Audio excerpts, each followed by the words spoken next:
75 سورۃ المنافقون آیت نمبر 4۔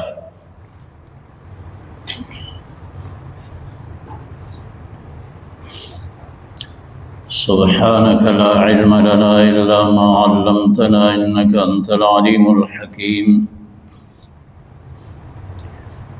أعوذ بالله من الشيطان الرجيم، بسم الله الرحمن الرحيم۔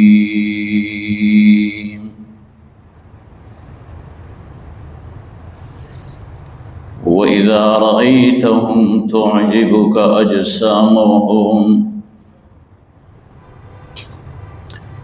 وإن يقولوا تسمع لقولهم كأنهم خشب مسندة يحسبون كل صيحة عليهم هم العدو فاحذرهم قاتلهم الله أنى يؤفكون۔ وإذا قيل لهم تعالوا يستغفر لكم رسول الله لووا رؤوسهم ورأيتهم يصدون وهم مستكبرون۔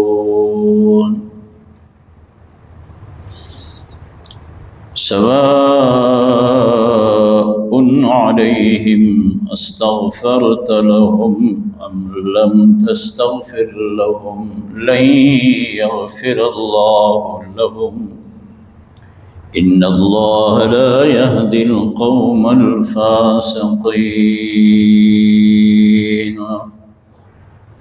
صدق الله وصدق رسوله النبي الكريم، ونحن على ذلك من الشاهدين والشاكرين، والحمد لله رب العالمين۔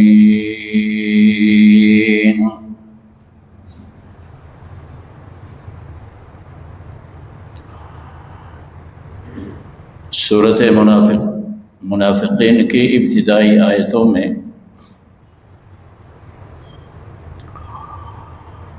منافقوں کے نفاق کو اللہ تعالیٰ نے کھول کر اپنے پیارے نبی صلی اللہ علیہ وسلم کے سامنے بیان کیا تھا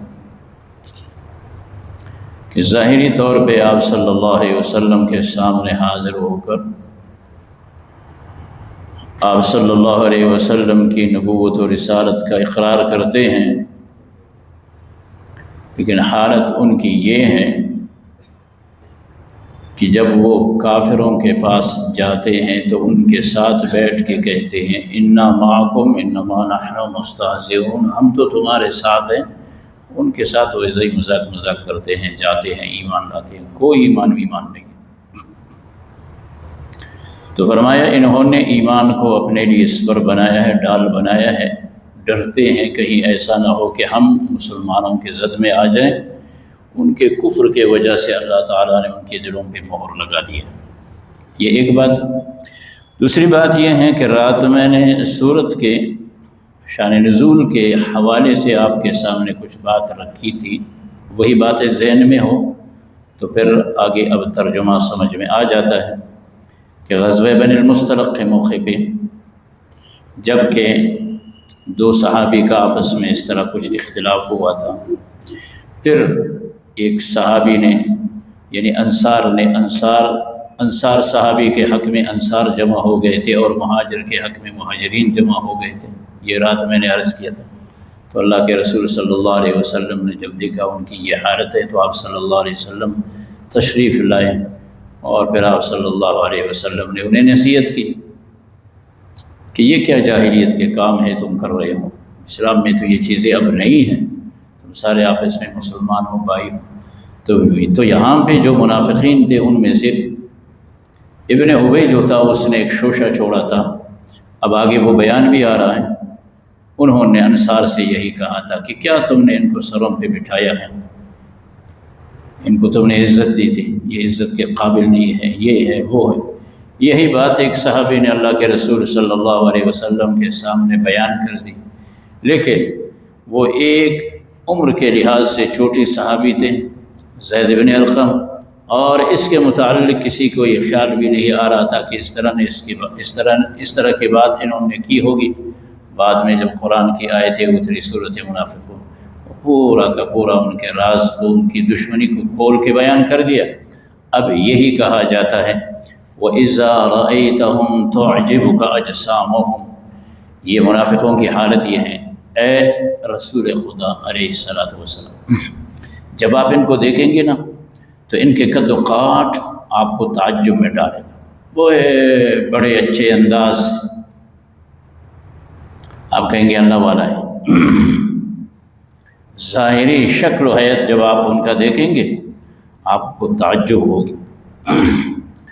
وَإِن يَقُولُوا، جب بات کریں گے ایسی میٹھی میٹھی باتیں شائستگی کے ساتھ، تُعْجِبُكَ أَجْسَامُهُمْ، اور تَسْمَعُ لِقَوْلِهِمْ، جب وہ بات کریں گے تو بس اپنے آپ کو عقل کل ثابت کریں گے اور اپنی باتوں میں فصاحت و بلاغت ایک ایسے انداز سے کہ بس سننے والا کہے ہاں ہے تو بس ہے، اگر نہیں تو بس یہی، یہ بڑا اچھا بندہ ہے۔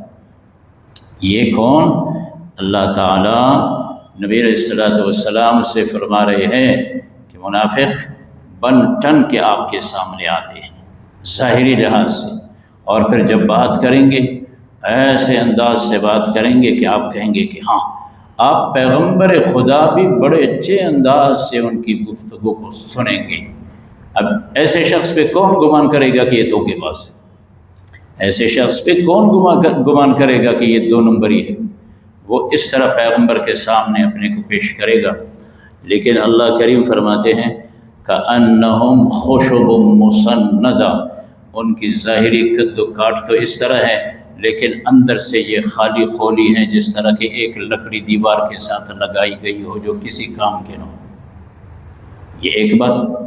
دوسری بات یہ ہے کہ ظاہری طور پہ وہ اپنے آپ کو آپ کے سامنے مسلمانوں کے سامنے تو مسلمان ظاہر کرتے ہیں، لیکن اگر کوئی بھی آفت آتی ہے، کوئی بھی آواز لگتی ہے تو وہ سمجھتے ہیں کہ اس کے گرفت میں ہم آ رہے ہیں۔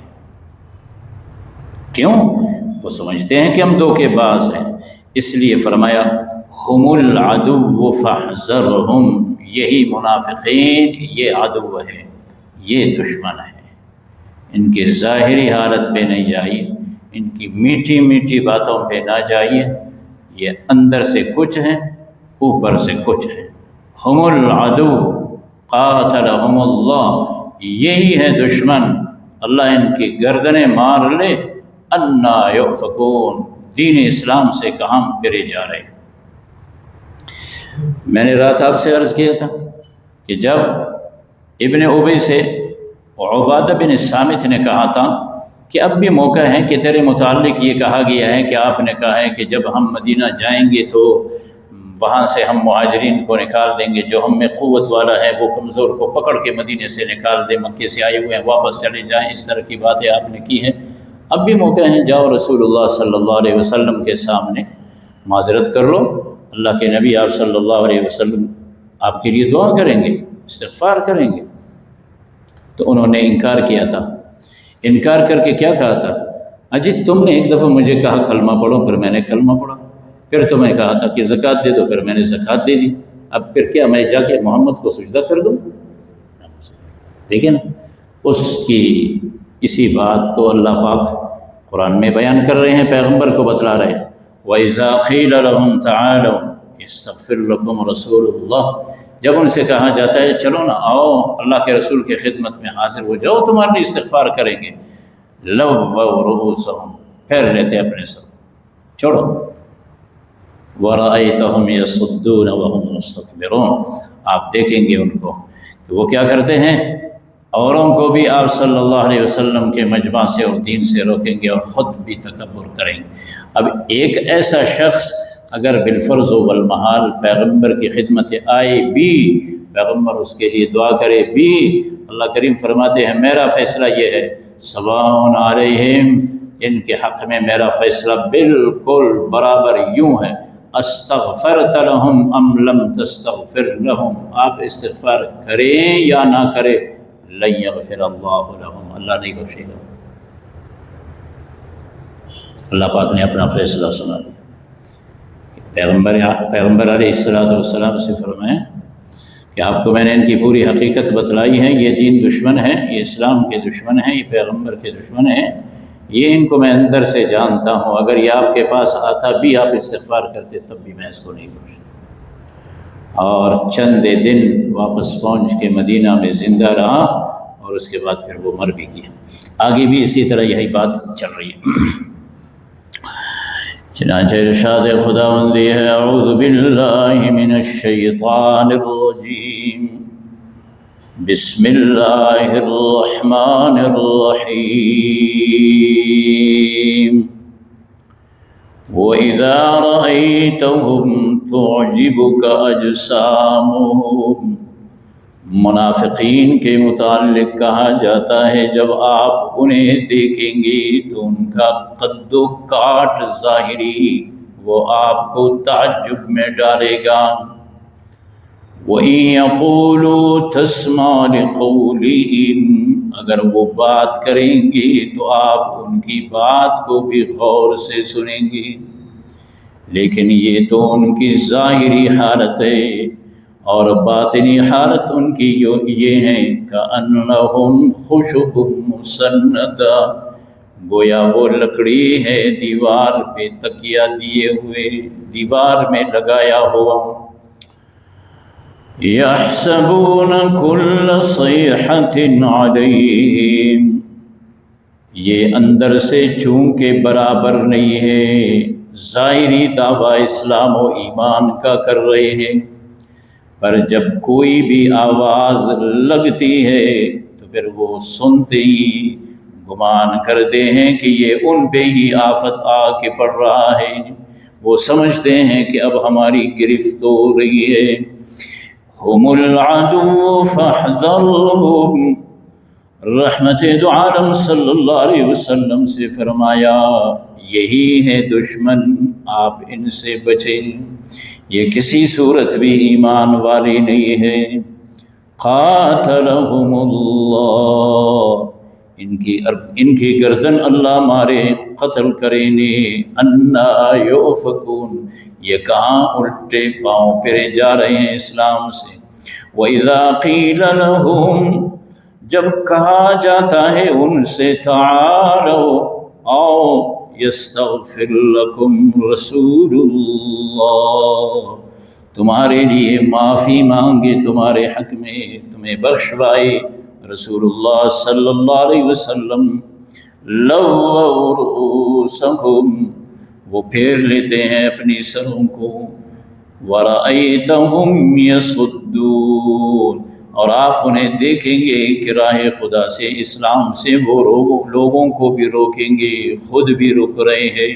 وَهُمْ مُسْتَكْبِرُونَ، اور وہ تکبر کرتے ہیں، وہ اعراض کرتے ہیں، وہ پیغمبر کی خدمت میں آنا بھی نہیں چاہتے ہیں۔ سواء علیہم، برابر ہیں ان پہ، استغفرت لہم، کہ آپ ان کے لیے استغفار کرے، ام لم تستغفر لہم، یا استغفار نہ کریں، استغفار آپ کریں یا نہ کریں، لن یغفر اللہ لہم، اللہ نہیں بخشے گا انہیں۔ یہ تو ان کی گزری ہوئی حالت تھی، اور آگے کہا جاتا ہے ان اللہ لا یہدی القوم الفاسقین، بے شک اللہ فاسق قوم کو ہدایت نہیں دیتا۔ اللہم وفق